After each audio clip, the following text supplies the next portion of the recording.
बहुत पहले प्राचीन भारत में रत्नाकर नाम का एक आदमी रहता था। वो एक शिकारी परिवार में पैदा हुआ था। जिंदगी मुश्किल थी और सरवाइव करना और भी मुश्किल।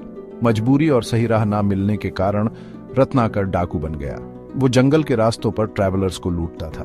अपने परिवार का पेट पालने के लिए वो चोरी करता था और अपने बुरे कामों को दुनिया की क्रूरता का नतीजा बताता था। लेकिन हर दिन उसके दिल पर बोझ बढ़ता जाता था। वो खुद को अपने बनाए अंधेरे में खोता जा रहा था।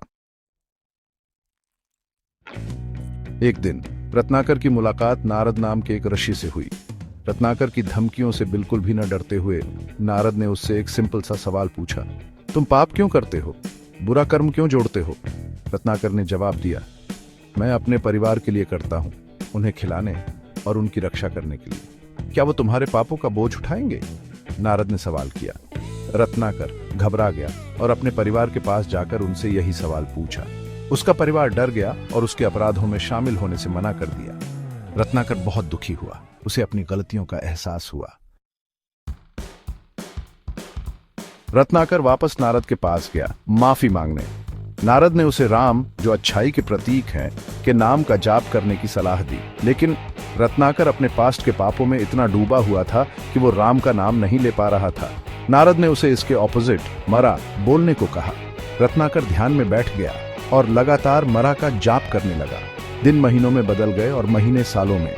जैसे जैसे वो मरा बोलता रहा, ये शब्द राम में बदल गया। लगातार जाप करने से उसका दिल साफ हो गया और वो एक नया इंसान बन गया, वाल्मीकि, जो एक एंटिल से पैदा हुआ। वाल्मीकि, जो अब एक आरषि बन चुके थे, दिव्य प्रेरणा से भर गए। वो संस्कृत साहित्य के पहले कवि बने और उन्होंने महाकाव्य रामायण की रचना की।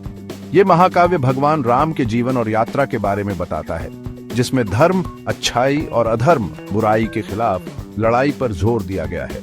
वाल्मीकि की कहानी हमें याद दिलाती है कि हर किसी में बदलने की ताकत होती है, चाहे उनका पास्ट कितना भी बुरा क्यों ना हो। रामायण अपने कैरेक्टर्स और टीचिंग्स के जरिए आज भी दुनिया भर के लाखों लोगों को इंस्पायर करती है। ये बदलाव की ताकत, इंसानी स्पिरिट की मजबूती और एक डाकू से अर्शी बने इंसान की अमर विरासत का प्रमाण है।